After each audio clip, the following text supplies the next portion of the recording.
Hey everyone, we're here with Kevin Kaine from, they call him Pac Sun for whatever reason.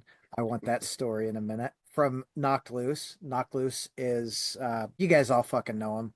Fantastic, blowing up, huge, hard working, probably one of the hardest working bands out there. Kevin, thank you for taking time out of your day to hang out and chat with me. Yeah, what's up, Tom? Thank you for having me. Hell yeah, dude. I'm really excited. When we talked the other day, I told you I'm super super happy for you guys as a band to see all the success that you guys are seeing because it's fucking awesome when you can see someone do something they love, get out there and work hard at it and see those. Yeah, thank you, man. I appreciate it. Yeah, and just to speak on that, you were telling me a couple of weeks ago it was you were hitting your 200th episode. Is this 201? Are we early 200s right now, or? No, this is like I gotta think, dude. So two I release three a week. Oh, wow. Holy cow. Yeah, I do. I know it's a fucking lot. So I release That's three a great. week, and I record. I gotta think. I think what is today? Wednesday. So maybe like 205 released today, and I've Well, got congrats. like six or seven. Thank you. To Yeah, edit yeah. We'll stuff. talk about working hard at something you love. That's super cool, man. Congrats. Thank you. I appreciate that. Like one of my favorite things is seeing you out at shows because I know you're like a big supporter of, the scene around here, which is really fucking awesome. I think it's really important for some of the smaller bands to see, right? See that. Yeah, absolutely. Well, thank you. Yeah, definitely. That's truly, I moved to Louisville in 2010, and pretty much from the get-go tried my best to kind of integrate into whatever was going on here musically. And it's kind of, where it started, where I came from, and something that I hope to keep part of my life for as long as I possibly can.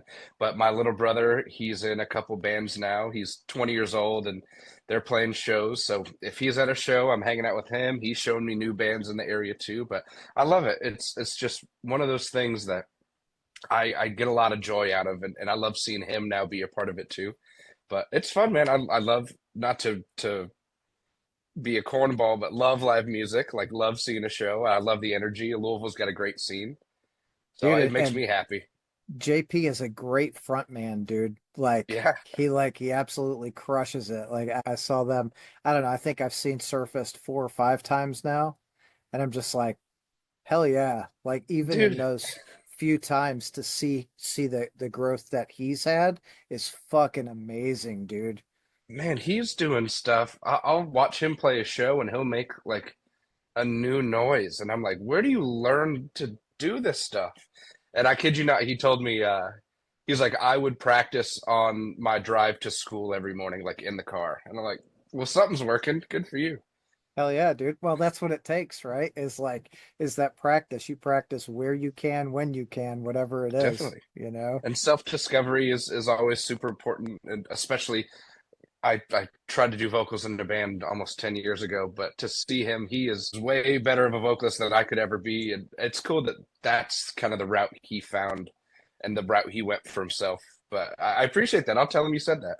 That's probably in part because of you and seeing like the work you guys put into it and that success, which is awesome. I know, I don't know what other band he's in, but like I've paid a lot of attention to Surfaced because, again, I love their live show. I think the energy they bring is fantastic. And they're also out there like working real hard, which is super cool.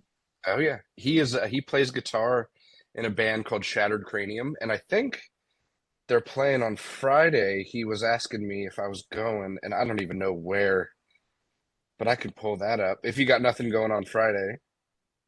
I'm actually at Uh, a music festival Friday and Saturday. oh, cool. Okay. 105 West Market Street. Oh my God, that's at Losers. It's at my bar. Okay, I might as well go. That's Well, the it's that's hold one way on, to find out. it's wrong side now. You're You don't right. want to get Sorry, sorry. sued. You're Like so right. You're so right. Yeah, it's always going to be Losers in my heart. like when that name changed, I was like, what the fuck, dude? I know it was a pain in the butt, but we Actually, I don't know if I should say this super public, but like we haven't changed the sign yet. I think the only thing we changed was like how we show up on Google. But it's one of those things, if you're new, you call it wrong side. If you're a long time goer, it's still losers. Yeah.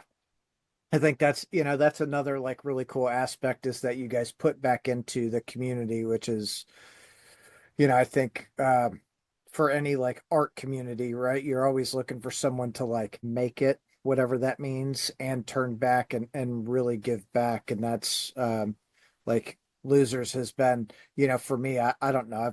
I've not seen a whole lot of shows there, but I would say somewhere between like 10 and 15 shows, and Oh, it's great. always a great time.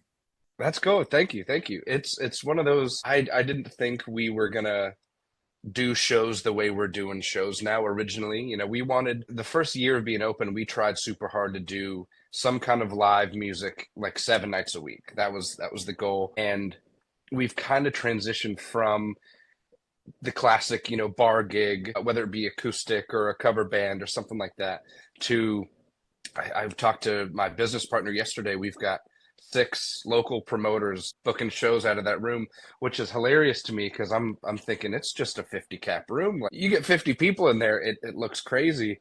So it's funny to see that transition to, oh, we are actively trying to bring young bands, new bands into that kind of space, which is a fun turn of events. There's been some headaches with it, but that comes with the territory. There is always headaches with owning any entertainment complex or bar or Oh yeah. whatever. Oh yeah, I should have seen it coming. Are you familiar with Trey? Have you met him before? So I know him. I know that I've met him. He's served me at a couple of different bars.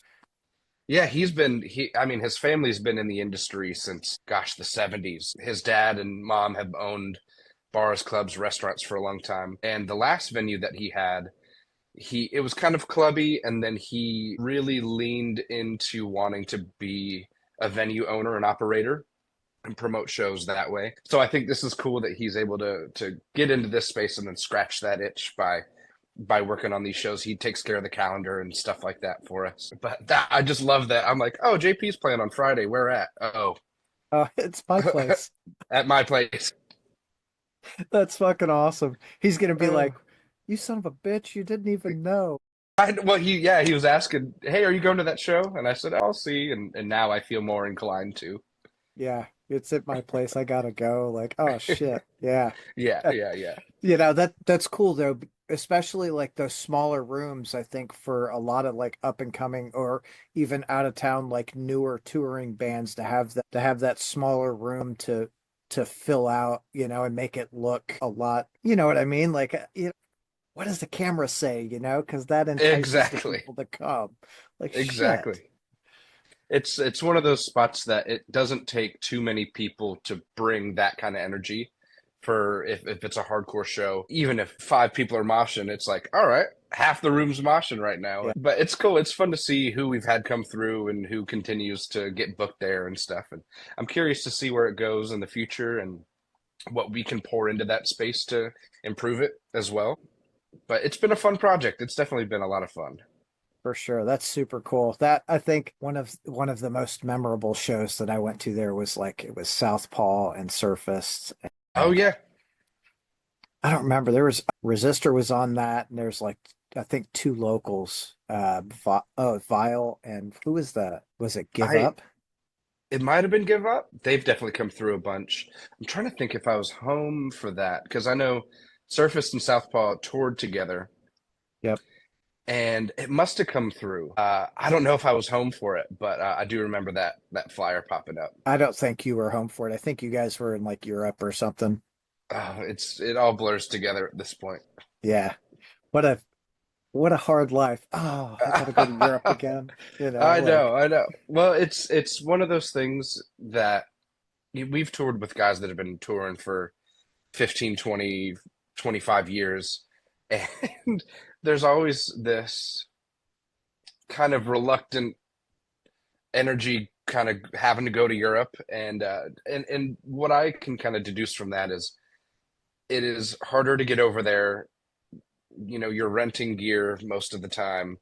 It feels like you're far from home. So I can see after that long, people kind of having this feeling of the shows are fun, but oh, we got to go to Europe. But every now and then you meet a guy that's like, oh, I get to go to Europe. I get to go to Europe for live music, and this is my job. And those are the people you got to stick around because that's just very infectious, and it'll make you It have a better time. Well, and it's funny, like just that the linguistics around like how we think, because if you're like, man, I have to versus man, I have the ability to or I get to, it's like it really changes the way you think about it Oh itself, yeah. you And know, 100%. Like you're, man, I get up and go play live music today. Like, holy fuck. yeah, it's cool. It's cool. Everything comes with its challenges, and like you said, everything kind of has its headaches, but it's uh it's a pretty cool gig, that's for sure. So what, in your years of like touring and the success you guys have seen, what has been the biggest headache that you found like touring? Headache? Oh man, I do personally experience even the love I have for it and the joy I get from it. I do get burnt out, and I appreciate you acknowledging how hard the band works. We do spend a lot of time on the road. Heavy years, probably about 6 to 8 months. A lighter year is, which we've got a lighter year this year, is a lot of festivals that will fly in or drive in or something like that. But even doing it comfortably, it will still wear you down. After, gosh, I remember the tail end of 2022, we were out for, it was almost like 4 months straight or something like that. And I felt it in my body. I felt it in my back and I felt it in my playing. I was like, my body is having a harder time just keeping up with the job because it's been every day of this for however many days. So I think a personal headache of mine is feeling like I'm not conditioned to do this for long periods of time. And by that, I don't mean years. I mean like 60 days straight, Yeah. 70 days straight kind of thing. And then on top of that, I think even though the job is very, very cool, it is kind of taxing being away from home for a long period of time. It's, months of being in a bed that's not yours, like an unfamiliar room, unfamiliar city. Everything kind of weighs on you. And after so long, it's like, I am homesick. And fortunately, my mom has told me for years that I compartmentalize. So when I'm in it, I'm in it. But I do notice the last, I would say, week, I start to think, oh, in 7 days I'll be home. 7 days I'll be in my space and I'll be in my bed and my shower. It's like that So, vacation syndrome at work, you're like, I'm getting ready to go on vacation. I don't really give a shit about this. uh-huh. It's like senioritis for the last week of tour. But I would say, fortunately, that being the headaches that come to mind, I'd say there are way worse problems to deal with in life than some burnout. Because I Oh think yeah. obviously, everyone deals with it. But I feel very lucky that that's what I feel about the negative side of things. Yeah, I mean that's cool. And I get that like being away from home for, for a long time. I mean, I think if we look at like heavy music as a whole, like Slayer, who you guys just are the direct support of September 20th, like they are doing something very similar to what Metallica does. Oh yeah. Metallica flies in and does their Friday, Sunday, or Thursday, Saturday shows, and they're done for the week. And Slayer's like, cool, we'll do a couple of one-offs this year, yeah, we'll play this festival and we'll play there. And like, of course, it's taken them what 40 years to get to that point. So there are, Definitely. a lot of multiple day on the road shows and then lots of like months on the road. So I think I hope that you guys get to that point where you can go, you know what, dude, we're going to do like a world tour for 6 months, but we're just going to do two shows a week. Gosh, that would be the day. Honestly, I feel like I'm so, and I would say all of us are so used to the way things are right now that even thinking about that being a way to do things is so foreign. Even honestly, the last couple years, like I would say 3 years ago, maybe four now, like we were still in a van. We were still like packing 8 to nine people in a 15 passenger van with a trailer and making a gig work. Even thinking back to that, like that feels normal. Even thinking like, oh, the last 3 or 4 years we've been in a bus, like that's still strange to think about. So to then think about, oh, maybe one day we'll we'll relax a little bit and do 2 shows a week, fly home. I think that's like the country band schedule. I think they just do weekends and Hey, you know wild. what, dude? If it works, like that is how it is. But if you look at it, right, it's what do they play? They play major markets. There's Yeah. so there's not really any like little smaller markets. Like uh when's the last time Metallica played here? 2, 3 years ago, something like that? No, And longer ago than that. It was pre-COVID, I think. was it because I know they did louder, but maybe it was pre-COVID. Well, they did louder post-COVID, but I think they did 2 shows in the Center in 2019. Okay. Oh, I would have to look back on that because I thought you meant Louisville in general. Well, I meant I don't outside know. of the festival zone because when we start adding in like louder than life, like that really like expands like how many bands come through, louder. What it's 160 bands a year or something like God, that. that's a good point. Yeah. Yeah. It must have been pre-COVID for the Yum Center then. Is that when they were doing the Friday, Sunday, or did they do three or They did Friday, Sunday. So cool? they've been doing the 2 shows. I'll be honest with you, I don't know exactly when they started that. It might have been about 10 years. Good for But them.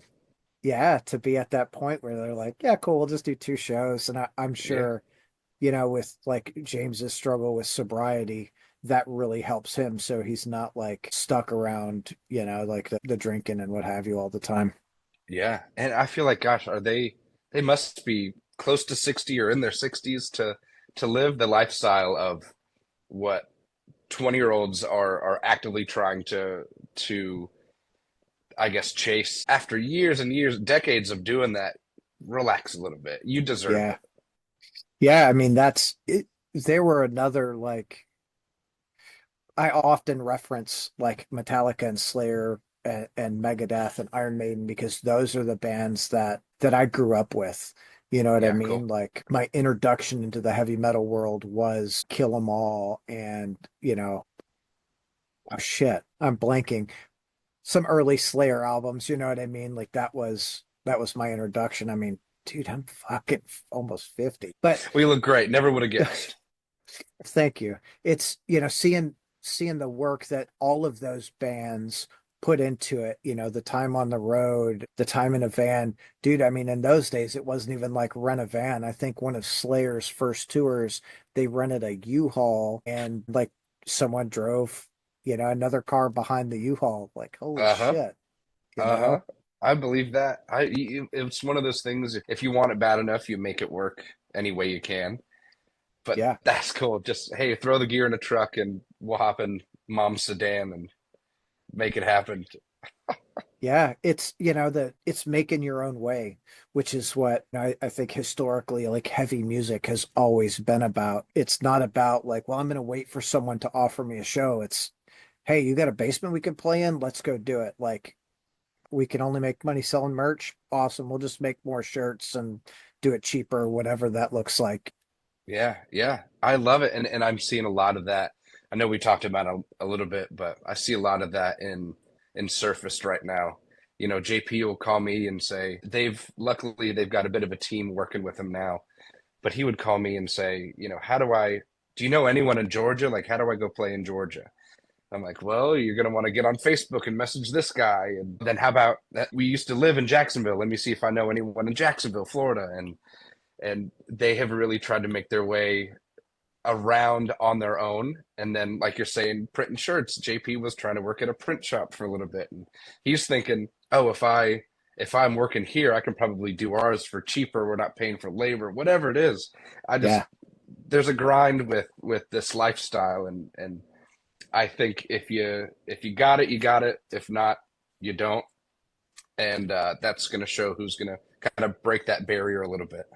Yeah, there's not going to be like, it's not, I think a common misconception is, oh, we'll put out our album and everyone will come knocking on our door. And no, they're not. Like, if they don't know you, they're not trying to find you. Like, that is Oh the no, reality of it, you know?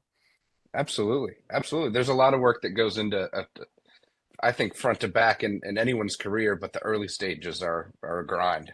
Yeah, it's like, uh, it's so weird. You can relate a band to like relationships, and those early stages are really like teaching the baby how to crawl, how to walk, how to say its first words. That's those early stages of being a band because you are learning how do we how do we promote, how do we connect with people in other cities and trade shows or get shows, who's got the cheapest like t-shirt printing, who's gonna, give us the best quality, whatever. Like it's I don't think that a lot of bands, I would say probably 90% of bands, I don't think they think that in detail about like steps a band has to take to get somewhere, you know?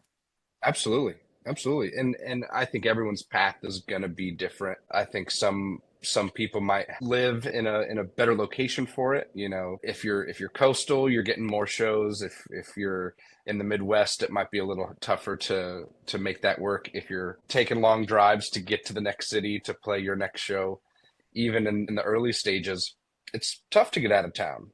I really feel like we're fortunate living in Louisville that early in the days of Knocked Loose, it was you pop up to Chicago 5 hours away. You pop down to Nashville, you pop over to Cincinnati, and we're really in a good location to start playing out of town. But I can't imagine bands in like I don't know North Dakota. I know they exist. I I'm blanking on Mall. buddies we've played with. Oh, they are. I Yeah. just saw them on the flyer yesterday. What are they about to do? They're coming to Magbar May 15th. Is that with? They are by Is that? themselves on that show, but they're doing a run. I think are they with Uh the Acacia Strain? Did they just they are. announce? Yep. Okay, that's what I just saw. That's cool. Because I think you guys play the next day with the Acacia Strain at Welcome to Rockville, right? Oh, would that be the? We're playing on the May 16th. Yeah. Pulling up Yes. the And the schedule now. Acacia Strain is the 16th down there also. Oh, great. Oh, that'll be a good reunion. It's On all these flyers too. I'm trying to keep an eye on what friends of who ours are were we playing playing and with? Yeah. who do we get to see. So that'll be great. That'll be Oh, fun. and I might be wrong. They might actually play down there on the 15th. So Okay. I feel like it's the 16th, but if I fuck that up, hey, sorry guys. Like, I'll take a look too, and we will probably get down there a day earlier. So with any luck, we'll pop over to the festival and watch a few bands too. hell yeah. Yeah, and you guys aren't like low on the bill either, which is freaking awesome. That's wild to see. I went the first year they did Louder here. I was in high school when I went, and it's so wild to see. Even before that, back when it was Rock on the Range, is Oh that yeah. what do they call it now? Danny Wimmer presents. Yeah, what's the Ohio one? Oh, it's Sonic Temple. Sonic Temple. I think that's the same fest. They just did a little rebrand. But I'm in high school getting introed to these festivals, and it's very wild to see what we're able to do with them now. Never would have thought. Just 10 years ago, 12 years ago, never would have thought. But Right. it'll be Well, cool. it's like I said, dude, I am like I'm so happy for the success you guys have seen. Like Thank you. first for obviously for you guys and the amount of work you put in, but secondarily for the amount of talent we have here in Louisville. It's I think it's you guys have really helped shine a light on a lot of the Louisville talent, which is fucking it makes me happy because I want all the bands to keep making music, like bring Of us course. more. Of course. That's cool. I appreciate that. Yeah, we've always, even from the start, like wanted to put on for where we're from and maybe who we've done it with. So I appreciate that a lot. Yeah, I think it's cool. Fuck yeah, it's super cool. Gates to Hell just had what their album release at Headliners. I think that looked like it's sold out or was at least really fucking close to selling Oh, I out. believe it. I would have to look. Yeah. We were unfortunately out of town for that too. Did you go? I had a ticket, but I did not. Oh, I right. Yeah, I mean, life, life Of sometimes course. just pulls you in another direction and like, all right, Sure. whatever. But I had my ticket. I was like ready to Oh go. man, that would have been a good one to see. But I totally understand life pulling in different directions, of course. Oh yeah, it's well, you don't know yet, I don't think, but like kids, dude, kids are a lot of work. I can only imagine. No, no kids right now, but one of these days, I'm sure I'll learn a couple lessons there. Yeah. Well, hopefully not real hard lessons. Hopefully you get it pretty like Oh, uh that'd be great. Do you yeah, have a DM1? I have two. Yep. You Now have two. they're um remember I told you I'm almost 50. They're a little bit older. Okay. They're not like 10 or 11. Like my youngest is 18 Okay. and my oldest is he'll be 21 next month. Oh, right on. Right on. Cool. Do they have any interest in this world at all, or They so they've been raised in the metal world. Like cool? we take them to shows. Like my one of my daughter's first metal shows was Max and Igor doing Return to Roots at Diamonds. Oh, cool. On Barrett. Yeah, Cool, cool.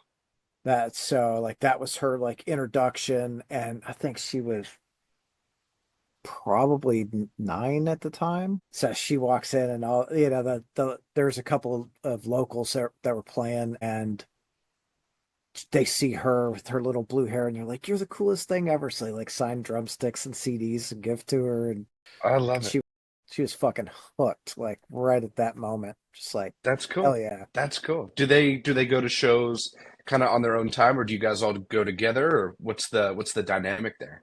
So now my daughter, she does go to shows on her own. She'll go with her boyfriend. Cool. A couple years ago was like the first time she was. We try to go to Louder Than Life every year because it's like it's like our family thing, our family time. But that year, I guess, what was it, 3 years ago, 2 years? I guess probably 2 years ago was the first year her and her boyfriend like went and they kind of ran off and were like on their own without us. And my wife's like, "Are you okay with that?" Hell yeah, Oh, dude. They're absolutely familiar with the environment. They know if there's trouble, where to go, like where to get help. Like they're familiar with it. They've known this for years. Like if they're gonna that's do it, cool. like we know, like, hey, they're gonna text us if there's a problem, or we'll find out if there's a problem, and we are right here ready to go. That's cool. I love that. I love that. Keeping it So in the family too. That's great. yeah. And then, I mean, I think it's like every family, we have like our family bands, like we try to Okay. go see. Like Deftones is a big one for us. Cool. Love those dudes. I've probably I say this and I don't think I'm exaggerating at all. I've seen them hundreds of times. Cool. I love Like that. That so is that's wild. Have you traveled everywhere for them? yes. Yeah. Awesome. That's great. I will, dude, if I love when I love a band, not if I love a band, but when I love a band, I'm like, I got nothing going on this weekend. They're playing in LA. I guess we're going to LA, Cool. you know? Cool. That's great. And I feel like you get to see I feel like there's a different climate with a band in different parts of the world or different parts of the country even. You might get a different energy in Boston than you would in Louisville versus Los Angeles. So that's cool that you're able to kind of see all versions of it. Yeah, it's really cool to experience like from a fan's perspective because when you go, I mean, I'm sure from your years of touring, you go to this town and you meet someone, and the next time you go to that town, you're like, man, I hope that person's there because that Oh yeah. person was really fucking cool, and then you run into them and it's like, Oh yes, yeah. Oh yeah. Well gosh, I'll get that at in the early days it's we're selling our own merch where there's nowhere to be. We're kind of in the mix with everybody. And then I feel like it's kind of changed to now it's, oh, you go next door to the restaurant, get a bite, meet someone sitting at the bar, and you're like, oh, well, cool, you're going to the show. Nice to meet you. And then you come back again, they're at the same bar, they're at the same restaurant. I love stuff like that. yeah, It makes it it's feel a little more like home. well, I think I don't want to say people discount it, but I don't think people maybe give it enough credit, like the relationship that are built between fans or, you know, the band and fans. Like when you meet them outside of that environment, you're like, oh, we're gonna stop and go have dinner somewhere before we go to a show. And I mean, we did, oh, let's see. I guess Tool played the Yum Center a few years ago, and we went and we had, I don't know, there's probably a group of 10 or 12 of us from the region that went and had dinner at the Troll Pub and just able to Oh, like cool. catch up and you like meet, you know, like, oh, so and so brought, you know, this new friend who's, you know, cool part of the group, um and you get to see the how the different way that they all react, right? Oh yeah. It's like, fuck, dude, this is awesome, you know? Oh yeah. Oh, that is cool. That is cool. I love that makes me think of I've got a buddy of mine. I don't know if you would know him. His name is Chris Meadows. He Uh, is the rock doc. He's a chiropractor. He'll come to shows. He'll do anything from Wrong Side to the Yum Center, coming and taking care of bands. And I'm going to tell him I talked about him, but every 2 weeks, he's here in Louisville. Every 2 weeks, he just sends a mass text to 30, 40 people of saying, hey, we're getting dinner here at this time. I'm bringing the wife, I'm bringing the kid. And you go and it's not all 40 people, but you get up to 12 people, and it's all different walks of life that are all connected through this guy Chris, and then you end up making conversation with someone maybe you never normally would, and it's like I never would have talked to this guy if it wasn't for Chris, or I wouldn't have met this woman if it wasn't for Addison. And then you leave that dinner, and I'm relating this to, you guys are all at Troll Pub thinking, oh, this is a good group, and we're all in common in some way. yep. We're not going to a show afterwards. Sometimes maybe we would, but I really love that sense of like new connections and community kind of at the same time. Well, that's it, right? Like, and I think that's really important. That's a really important like thing is the sense of community. Big time. Like, I'm a I'm such a huge proponent of like mental health. And you don't know this, but I'll let you know. So my entire life has been in one way or another like a struggle with mental health. So my mom was bipolar. I know my grandfather had some mental health issues. My little brother in 2019 took his life. Oh man, I'm sorry to hear that. So, well, you know, as hard as it was, it kind of set me on this like mental health journey. Like I was a proponent before, but that dude was like he was my best friend, you know, had been my best friend for 40 years and it was like we were we were inseparable. It was part of Yeah, it. So it really it made me do a lot of research on like mental health and the things that help in that they I think I'm gonna get this wrong. So someone like research it and tell me the actual truth. But Harvard did a study over 80 years and they found that the people who were extroverts and had that sense of community had like I don't remember the exact number, but I think it was like an 83 or an 87% less likelihood to have mental health issues. interesting. Holy shit. Just from a sense Yeah, of community. yeah, yeah. Like, Wow. so, you know, for me, I think that sense of community is so important for all of us, you know, and I want, like, I'll go to a show and it's so weird. I look for that person who isn't talking to anyone, who isn't hanging out with anyone. And I'm like, hey, dude, how you doing? They're like, what? That's cool. You know, like, you're here. Fucking are you enjoying the show? What band? Like, I want to know. I literally want to know, like, why are you here? Not because you're out of place, but because I want you to feel welcome.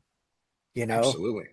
this is this is the world. This is what it Yeah. should be, you know? Like, I don't, my favorite thing about a live show is nothing outside matters.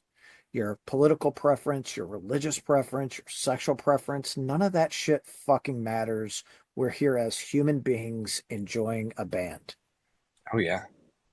That's amazing. That tells me a lot about your character if you're reaching out to these, whether they you want to call them alone or someone that maybe just showed up to the show by themselves. That says a lot about you. I think that's really sweet. That's really cool. And it probably makes a lot more days than maybe you realize. I hope so. Definitely, definitely does. That's really cool. That's so weird. So weird to think about. I never thought about it like that. I'm just like, fuck, I want to see this person at the next show, whatever it is. Like, Well, they're gonna leave that night, go home, and think, man, I just met Tom today, and he included me in what I was already there to do by myself. And that sense of community, I'm sure, radiates through the group. You add another person to the group, and that's really cool. I admire that a lot. yeah, hell yeah. So what, like, enough about me and my fucking crazy head. What's your favorite thing about like just going to a live show as, not as as a performer, but as a fan?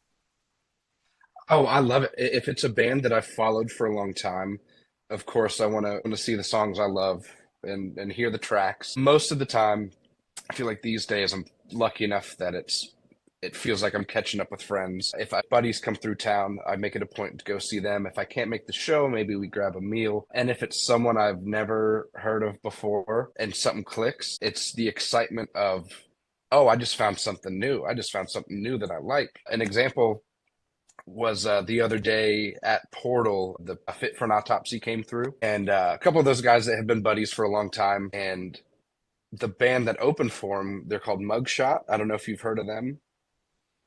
That night was my introduction to them. Yeah, yeah, you were there. We literally Yeah, were hanging. That was the show. I've been to so many in the last couple of weeks, and they started playing, and I'm like, for some reason, I thought they were from here. I'm like, these guys are killers. Like they sound great, they look cool. Drummer can play. Like he's got so much style. And I'm texting my brother saying like, these guys are from here. Why have I never heard of them? He goes, oh no, they're from California. I don't know why I had it in my head, but I had dude. so much fun. And I grabbed him. I said, hey, that was great. Nice to meet you. Their guitar player was wearing a Knocked Loose shirt, and I think that was a good icebreaker. And afterward, I was like, hey, if you guys are hungry, I've got a bar 10 minutes away. Come, we'll feed you, have a beer or something. And they ended up coming through. It was pretty much just us, JP, and Mauled, who opened from Indy. No one else was in the bar. It was really cool to just like have that moment with the guys that played Yeah. that night. But that's an example of I went in blind and I'm hearing a band for the first time and ended up really liking it. That is that's one of my favorite things. And I preach like go to the show early and catch those early bands like Mauled. I was like, okay, like I'd seen him on a few flyers. I'm like, okay, like I'll get there. I was actually impressed with those dudes. Like, holy shit. Okay. They're Like these, they're nuts, yes, and they're kids. yeah. I was They're like, they're like 17 to 20. I'm old enough to be their dad. Holy shit. They're sweet, man. I met them through JP, and they've grown to be one of those bands that if I see them even opening on a flyer, I'm gonna get there early and come see the boys. They've stayed at this house. They before I even had a couch down here, they slept on the floor. So I got a soft spot for them, that's for sure. Yeah, they were good, and I really wanted to see Tracheotomy because the last time when Oh yeah. Surfaced was on tour with them, I was supposed to go. I think they were playing like Covington or something, and I had plans to go to the show. Like again, like tickets ready to fucking go, and last minute something popped up. I'm just like, fuck. Life gets in the way, man. I know how it goes. Yeah, it's that, but that was another one. I think that whole bill was really really like a solid bill. Like there wasn't a band that I was like, man, about. Yeah. Yeah, So that's fucking, cool. That was a good game. it's hard to find that anymore too. I know. I know. Every now and then you'll get one that's like, "Oh, I'm here all night and I'm enjoying all night." Yeah, and you're like, yeah, But this is fucking awesome. that's So, cool. Definitely, yeah, preach, get there early. You might find something new and something you love. well, dude, like, who was it? When Decapitated came through with Septic Flesh, Cataclysm, and Allegiant. talking to a buddy of mine's son. He's like, "Hey, dude," I think he's like 18 or 19. He's like, "Hey, man, are you going to the show tonight?" I'm like, "Yeah, I'll be there." Right? Like, I'll 100% be there. He's like, "Oh, cool. I'll I'm like, when are you coming?" "Oh, I'm not going to get there till later." I'm like, "Why later? Like, there's four bands on the bill. Like, come early." He's like, "Okay." And he shows up. And are you familiar with Allegiant? I don't think I am. Maybe I've So seen the they're name, but Yeah, they're a metal blade band. I think now they just released like their seventh album, oh wow, but they're like tech death. I've been friends with a couple of those guys for quite a few years now. So I'm like, make sure you get there early. So dude shows up and he watches them and they get done. He looks at me, and goes, "Holy fuck, they were good." Like, cool. this is why you go to shows early, dude. Like Yep, this. good call. Yeah, I'm sure. He left that night and he was like, you know what? I'm glad Tom got me there early. Yeah. I Found think it's something new. really it's important, right? Because even you guys were that opening band at some point, and like you don't know, you're gonna see a band and maybe in 6 months they're gonna just fucking blow up. Oh yeah, I feel like it happens. It happens more often than maybe we really notice. But things I feel like are growing quick now more than ever. But I will not be shocked if a situation happens where you're like, oh, I see this name, at the bottom of the list on the flyer. A few years go by, and you're like, oh well, here you go. They're headlining Louder Than Life. Yeah, Shit happens all the time. Well, actually, maybe not all the like time. I'm surprised that maybe surprised isn't the right word. I'm happy for Deftones to be, at the level that they're at. I think the last tour they did, I gotta think. I think it was them and Gojira Oh, cool. and they were playing like 7 to 10,000 seat like venues, which Hmm. is like even that's like holy shit, dude, that's a lot of people. Um, and this tour, they're in arenas. Like I think they played Little Caesars in Detroit, and that's 22 or 23,000 people. Whoa, that's a I wild jump. Yeah, That is a wild jump. Is this they're out right now is with the Mars Volta, Fleshwater opening? I think so. Yeah, okay, cool. We've got some buddies in Fleshwater and I've been seeing clips of friends going to see them and it's like you're seeing your friends play in an arena and you're like, "Holy crap, it really Yeah, is working." it's super super fucking awesome to see that, dude. Like, I mean, man, just watching bands like get that success after all those years of work, like from a fan's perspective, I'm a little bummed that like Deftones are as big as they are because I Sure. love, dude, I saw them at headliners, like That's that's crazy to think about. it's so fucking wild. And even, that headliner show was, dude, there was more people in there than I think you could fit into Paris Town Hall. Like it was Whoa. insane. What how many years ago was this? Do you remember? God, it was probably 2003-ish. Oh, that's cool. That's very, very cool. I didn't realize Headliners was was that venue here that long ago. A buddy of mine, Brandon from Atreyu, he came through for it was like he was DJing an emo night or something like that, and we were catching up, and he's like, "Dude, I've been here, and it was 20 years ago. It was like us and Lamb of God." Oh yeah. And I'm sitting there thinking, like this is like the local stage, and I'm trying to imagine Deftones on the stage, Lamb of God on the stage. Like that's really cool. I love thinking about the history of all of it. I think it's really, really neat that they came through and now they're doing Little Caesars in Detroit. Yeah, and I don't think a lot of people really understand the smaller, I don't want to call it the smaller circuit, but like the less capacity, circuit. Like those times and those shows are so detrimental for like the growth of a band, because I feel like you go from playing like one or 300 cap rooms to like 500 to 1,000 that's a different stage that you've got to get used to, Oh yeah. and then you go from that 1,000 to like 2 to 5,000, and again it's like, oh shit, what are we going to do on this stage? As you guys have obviously seen, right? You got to add more shit to your stage setup. Oh yeah. Oh yeah. You need to, with that space, you got to put on a bigger show. You got to get bigger ideas. But man, that's a really good thing to think about because I feel like, the smaller capacity circuit, I feel like I've seen like groups making a living in this 500 to 1,000 Oh, yeah, range. Like if you can stick there for long enough, you can make that work for like a really good amount of time. And maybe it is, I'm just thinking out loud here. Maybe like, you know, you mentioned earlier something about making it and maybe making it is in that range. You know what I mean? Like being able to support yourself, make a living, doing 500 to 1,000 cap rooms, but consistently for a good amount of time is to me that would be making it. it's different for everyone, right? Like some Definitely. people, it's the arenas, but if we look at another band that's been around for decades, the Melvins, right? They're not playing arenas.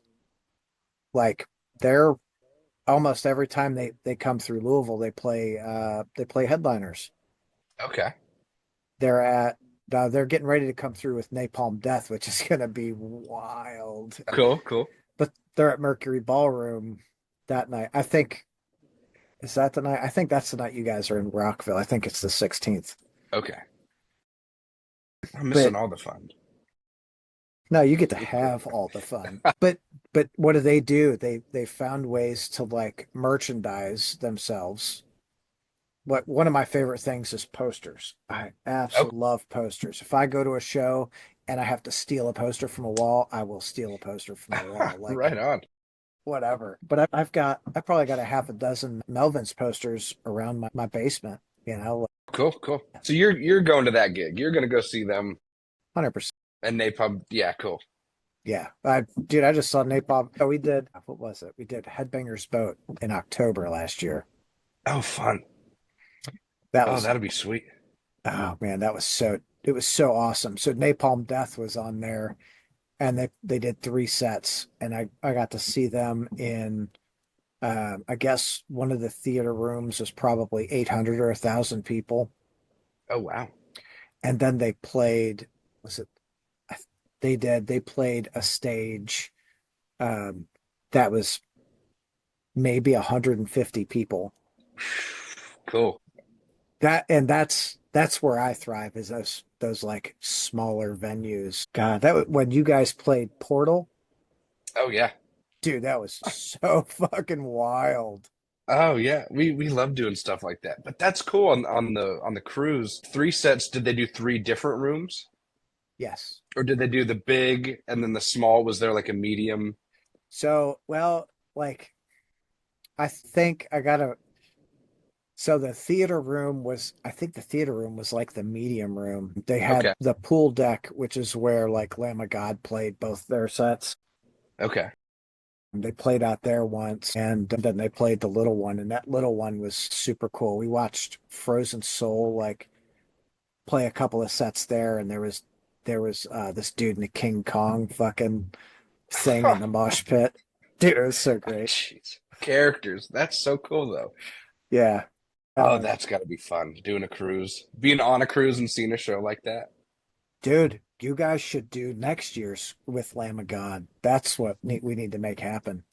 Where does it, that would be awesome. Where does it leave from? Where does it go? Like what's So the circuit? last year we left from Miami, went to Dominican Republic and back. It was just 4 days, five Cool. days, 4 nights, something like that. This year we're going to Cozumel and back to Miami. That dude, that's like killing two birds with one stone. That's the tropical vacation. And then talk about community. Yeah. That is, you are on vacation with like your community of people. Dude, it really is. It was one of the most relaxing times. It was the first time since I don't know when that I actually shut my phone off and had like no access to the outside world and was like running around. Like I met John Campbell on the boat, and Oh, he cool. probably the next week or the week after that was on the podcast. Oh, cool. Seeing the guys from like I Hate God. I love I Hate God, have for a lot of years. So seeing those dudes and they're like, hey, just like stop and chat with me. And my wife's like, they fucking know you? Like, yeah, because I'm a nut, babe. Like, Oh, ever, that's cool. Did you like bring go with the group? Did you meet people on the cruise that you're saying, "Oh, let's go on the next one," or what was that? So we did one of my best friends. We actually we bonded, we trauma bonded Oh, because 2019, my little brother killed himself, and almost 11 months to the day later, his son took his life. man. Um, so we were actually friends because of, do you know the band Battle Cross? I want to say that sounds familiar. I don't know if I ever would have listened. So they're a thrash band out of Michigan. Both of us were like just huge fans of the band, and we kind of became friends through that. But it was not like, hey, let's go hang out or anything. And then we had the suicides, which bonded us. And I just, through my experience, kind of helped him through that. And he was like, last year, he goes, hey, dude, we're going to do this thing.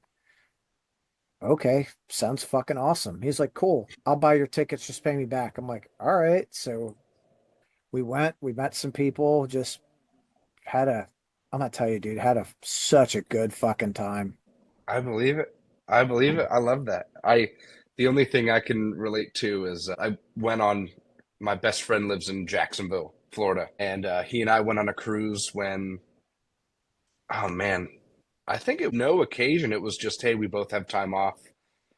Let's take a couple days. And we met separately like 12 other people that to this day we all keep in touch all over the country. So like we go and play in Michigan. These two people are coming out.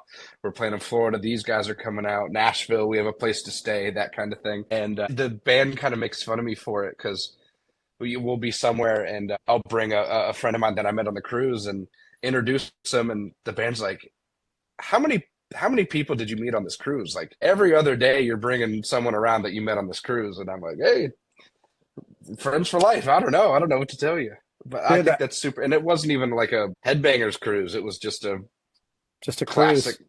yeah, just a cruise. But I'm sure if we ever do something like that, I would have a ball. I would really enjoy it. Oh, dude, listen, even if the band doesn't go, you should fucking come out. Like it I'll cruise with. it is so much freaking fun. So we did what we got a room that sleeps four last Oh, year. I didn't know you could do that. Yeah, so It, it's you've got like a queen bed and then like a fold out like couch bed thing. oh, okay. So last year, we got the room that sleeps four and it had a balcony and I'm like I'm a little bougie. Like I like that fucking room, but I don't want four people in there this year. Like Sure, sure. just us. My wife's like, "Oh, sounds good." I'm like, I'm "Yes." sure, yeah, she's probably down for it. Yeah, four people, one bathroom. I don't know about that.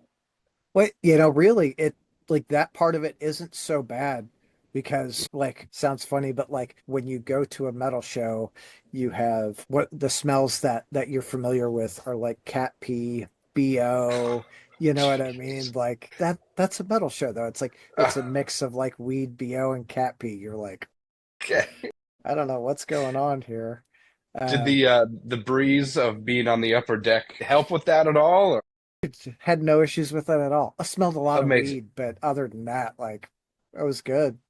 classic. That's good. That's cool. It's a lot of fun. I feel like Lamb of God knocked loose fucking boat would just explode. Oh man, yeah. Who do we talk to? Yeah, I don't. Who do we tell about this? I'll put in a word. Yeah, yeah. Please do. Please Yeah, do. with my fucking people, whatever that means. You They're on host. the boat this year. Oh, Triple crown, rad. You know what? I'm gonna look this up because maybe, yeah, if this doesn't happen for us, maybe I'm just coming along. dude. Yeah, I'll look it up after. I'll look it up after. Yeah, absolutely. It'll be like really it's in my mind probably one of the best experiences of my life, just because my wife is she likes music, but she's not nutso about it like I am, you know. Sure. So this was her whole plan was I'll just hang out by the pool and you go do you. I'm like, all right. Well, you can't do Perfect. anything by the pool because they've got a fucking stage out there. That's where they, okay. Dang. Wait, can you be swimming in the pool and listening to Lamb of God at the same time? They've got so they had the pool covered. Oh, smart. Okay. So like you had the stage and then both maybe one or both of the pools were covered. So you're there for the stage, but you can be in the hot tub and watch the band. That sounds pretty sweet too. Yeah. Yeah, I mean, relaxing in a hot tub and Lamb of God is playing. What a Yeah, great life, you know? I wouldn't mind that one bit. No, I'm it was a looking lot of into this. fun. I'm definitely looking this up after. Hell yeah, I'll send you a link to it. Yeah, please do. So let's get back to you. What tell walk us through like your drum set. Ooh, okay. So I've kind of had the same setup for, my gosh, probably about 10 years, maybe a little less. I've added a couple things here and there, but I'm playing an SJC custom drum kit, and I got with them a few years ago, and they've been great. They really care about our relationship. They want me to be happy with the products that they make and the drums that they make, the sound, the look, and all of that. And they're really good about kind of touching base and checking in. So every release that we've had since A Different Shade of Blue, I've done a custom kit for, kind of around the vibe of that album. So Different Shade of Blue was kind of this blue and black kit. Tearing the Fabric of Life was this kind of wood grain, two kicks, rack tom, floor tom, floor tom. And then for You Won't Go Before You're Supposed to, all the string players went with white guitars. And in my mind, I'm like, ooh, I'm going to keep the wood grain drum set. And they were like, you got to go all white. Like, it would be so cool if you went all white. So I said, sure.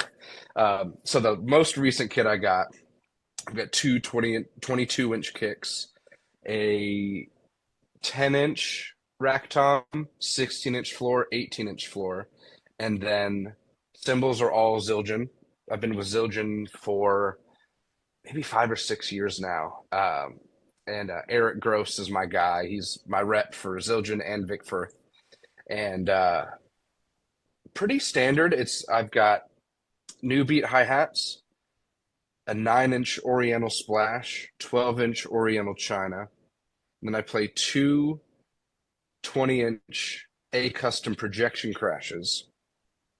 And Eric, my Zildjian guy, recently tossed my way. They just brought out the Z Custom line again. So he gave me a Z Custom Mega Bell ride.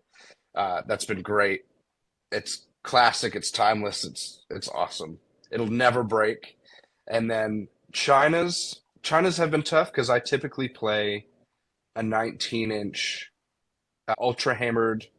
It's like an A series, but when I break them, I go to get new ones, and they're like back ordered so much that they've sent me some other stuff to play with. And I think the one I've got right now is the Z Custom line, and I think it's an 18. And then that I can swap out with like an 18-inch Oriental. And then far right is a 23K sweet ride that I use like as a big, like the crash for the big parts.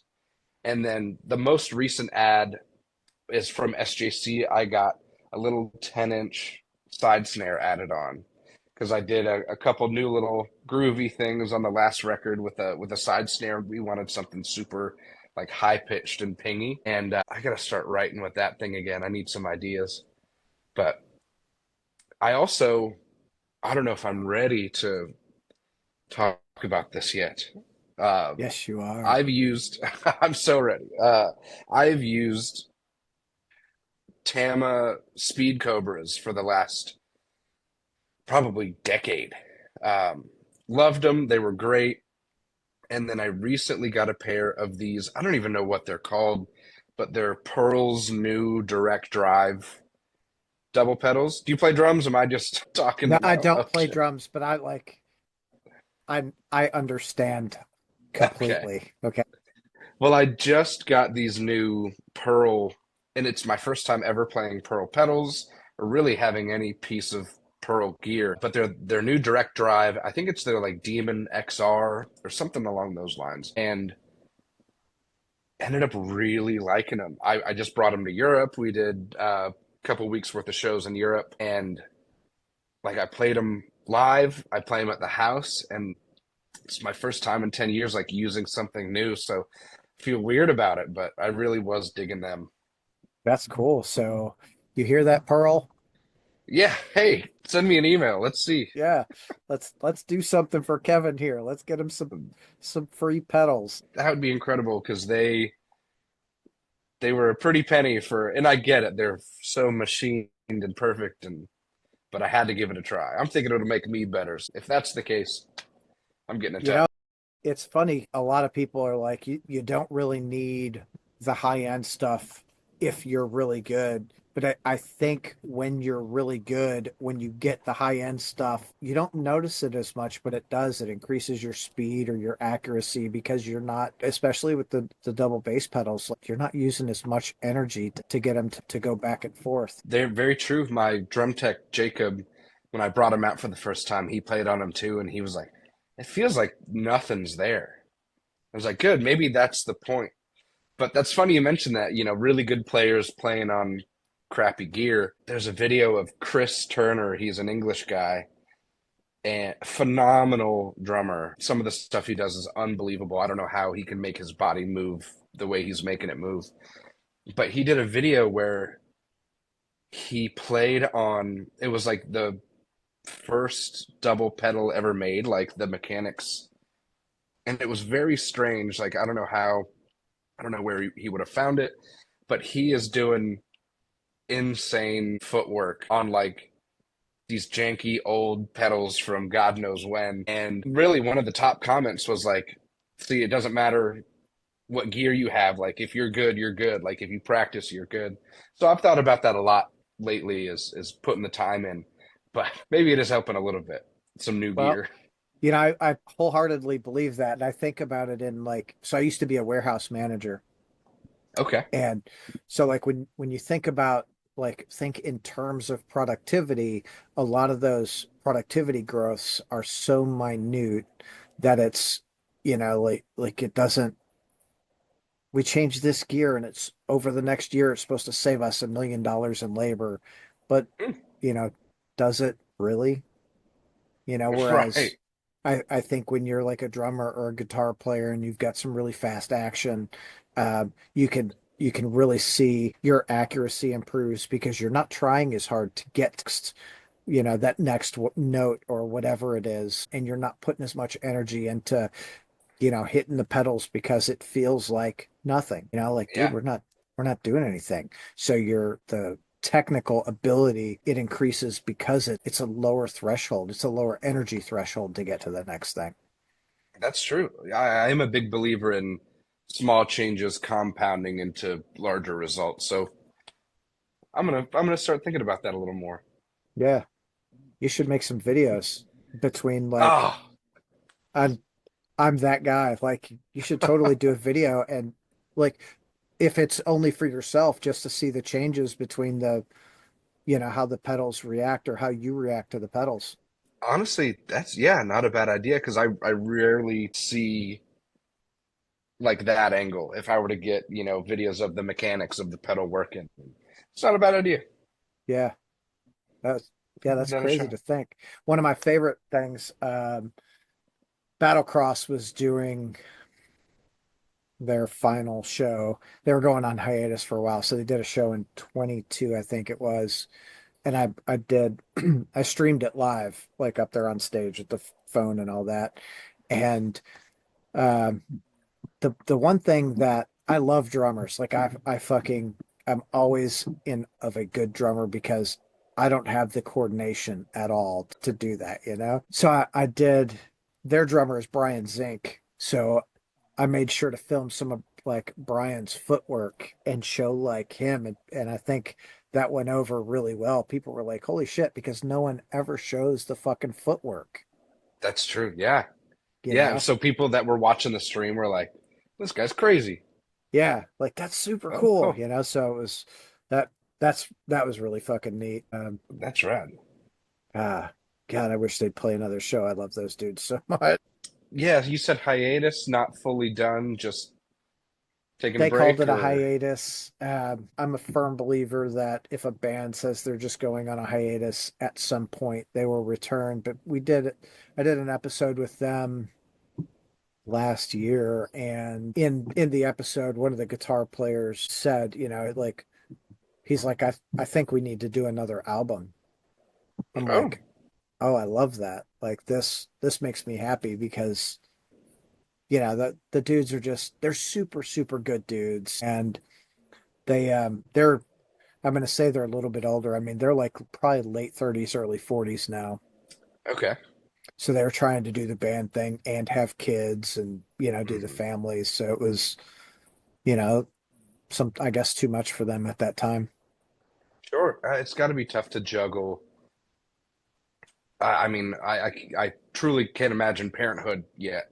But I would not be able to imagine that with the, I don't even want to say the lifestyle, but kind of the schedule of what it takes to be in a band that is hitting the road and putting out records and doing all this. It's incredibly time consuming, and I can imagine so is parenthood.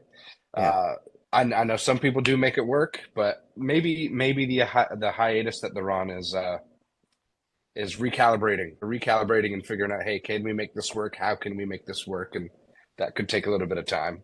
Yeah, and maybe you know, maybe it's a different world for them moving forward, you know, instead of, and it's okay. It's absolutely okay if they say, you know what, we're just going to do 3 or 4 shows a year and we're going to have fun with it. Like, I'm good with it. You know, Yeah, like, cool. I think as a fan, like, if the band is going to play at all, like, fuck yeah, you know?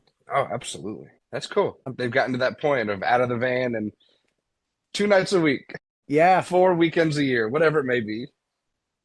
well, you know, that's exactly it. And I think there comes a time in I think every band's like career or every musician's career where they have to make that decision.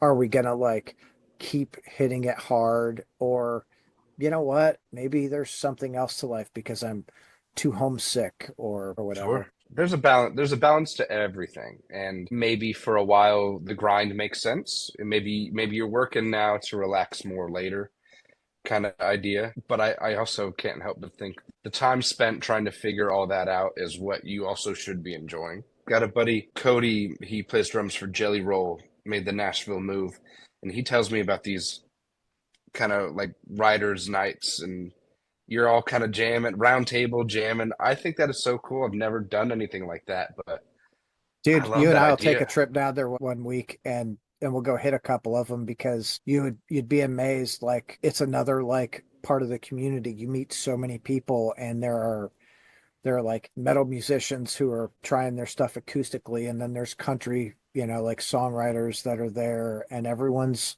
like talking and bouncing ideas off of each other. It's really really a lot of fun, man. I believe it. Yeah, I love that. That'd be great. Let me know. Hell yeah. So when you guys play Detroit, that's where I actually grew up is Detroit. What venue has really stuck out to you there? Man, we've been doing Detroit for a long time. I can't help but remember forever. We did.